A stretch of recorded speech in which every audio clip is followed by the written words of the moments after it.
fidèle attention. Merci au Théâtre de la Colline pour son éternelle hospitalité. Je dis éternelle pour l'engager devant l'éternel.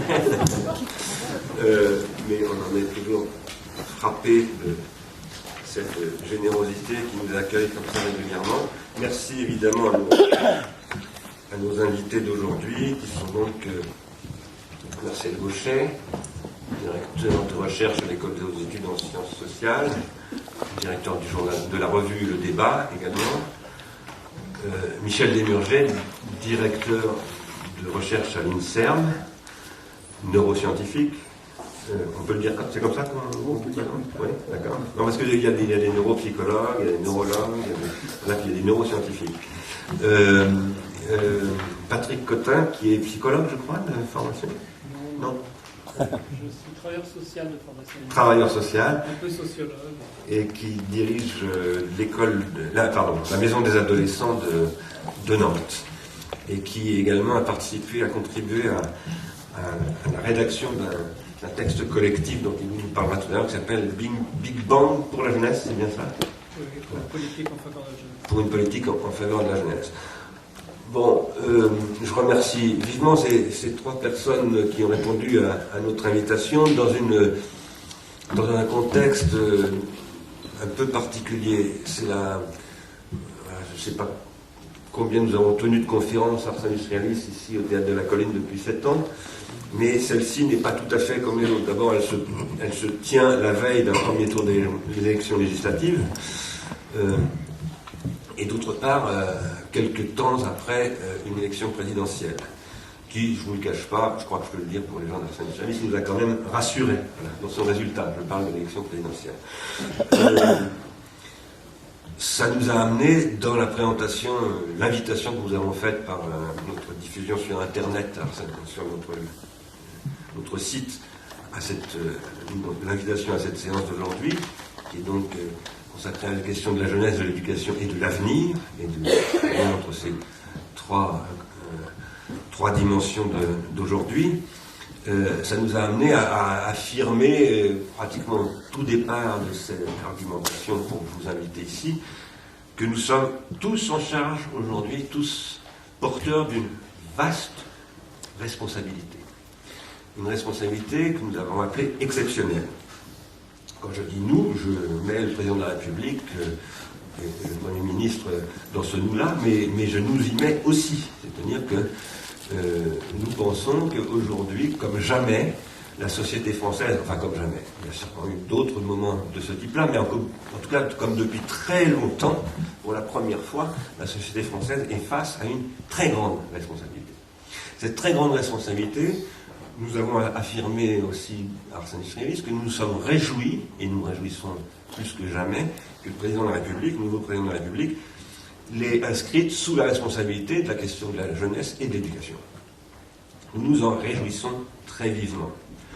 Mais nous pensons aussi que c'est une responsabilité très vaste et très complexe, qui impose de prendre la mesure de cette responsabilité.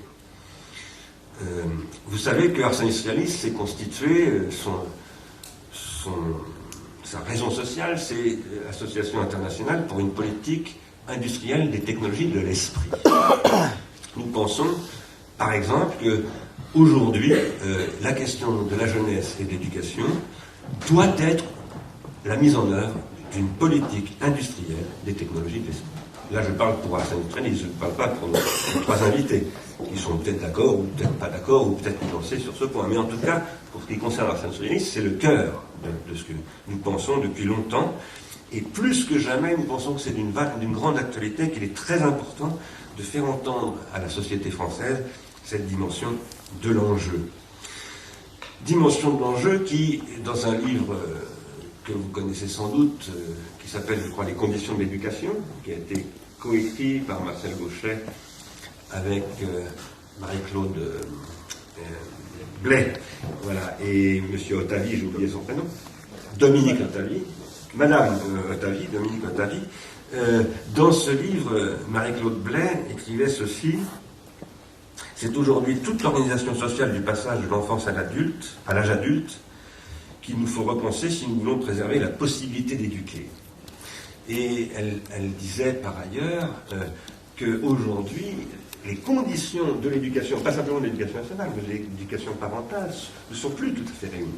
Et si nous voulons argumenter pour une politique de la jeunesse, c'est d'abord une politique de l'enfance, car l'enfance fait partie de la jeunesse, et le début, le commencement de la jeunesse, c'est d'abord l'enfance, et l'infance, c'est-à-dire le bébé qui ne parle pas.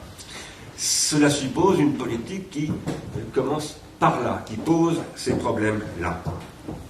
À une époque où le marketing est devenu un prescripteur terrible des âges, ou plutôt de la destruction des âges, car pour moi, il en arrive parfois à cette destruction.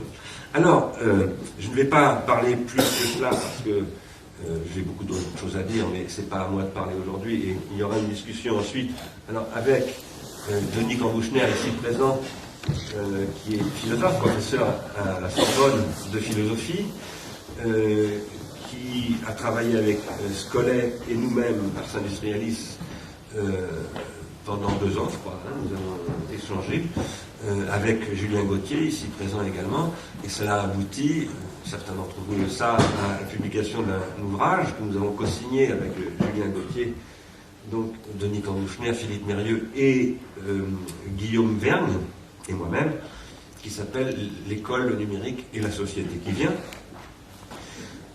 Nous aurons une discussion tout à l'heure avec nos 3 invités et Denis Cambouchner et Julien Gauthier. Nous tenons à poursuivre ce travail qui s'est engagé grâce à cette collaboration avec Scollet.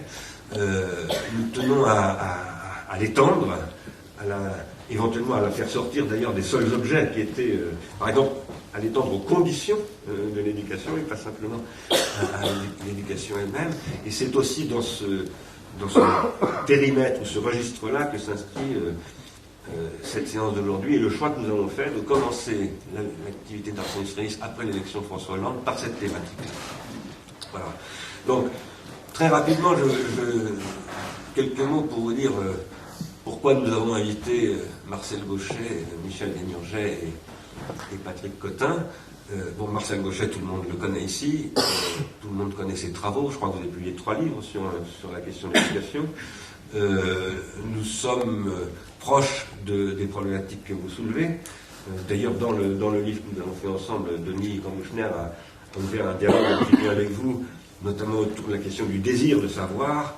Vous employez vous-même le mot libidociendi, d'une libidociendi qui serait en grande déshérence. Nous soutenons beaucoup dans Ars Industrialis que c'est la libido en général qui est en grande déshérence, et donc la libidociendi avec, parce que sans libidociendi, tout simplement pas de libido, et réciproquement. Et donc nous étions vraiment désireux depuis longtemps d'ailleurs d'entamer une discussion avec vous sur ces questions, et en l'inscrivant peut-être dans un périmètre plus large aussi, qui est tous les travaux que vous menez depuis très longtemps sur le désenchantement du monde, sur la question de la démocratie, les mutations de la société moderne, etc.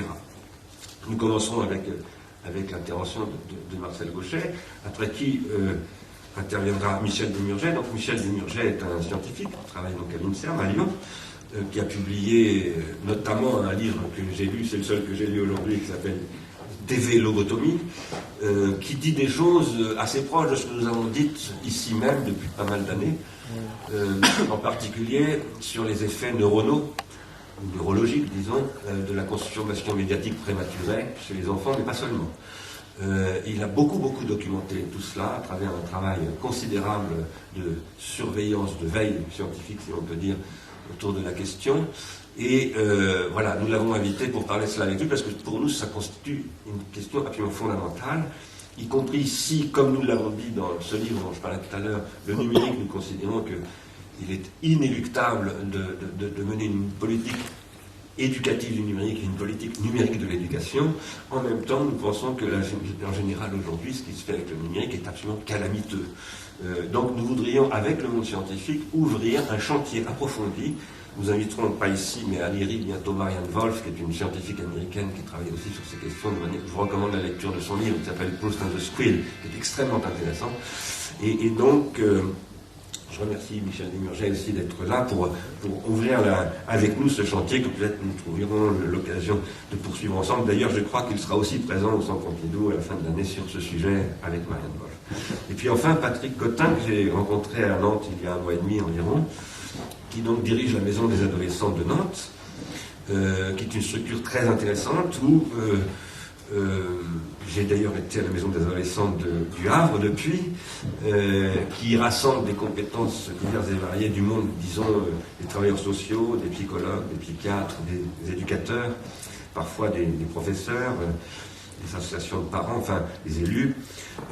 Et il vient de publier, donc, comme je vous disais tout à l'heure, un texte qui s'appelle Big Bang pour une politique de la jeunesse. Donc je lui ai demandé, alors d'abord de nous parler des maisons des adolescents, qui est quelque chose de tout à fait intéressant, et de nous parler de cet appel qui met comme ça, qui définit un certain nombre, une plateforme de base en dessous de laquelle il n'y aurait pas de crédibilité d'une telle politique, si je puis le présenter ainsi. Hein.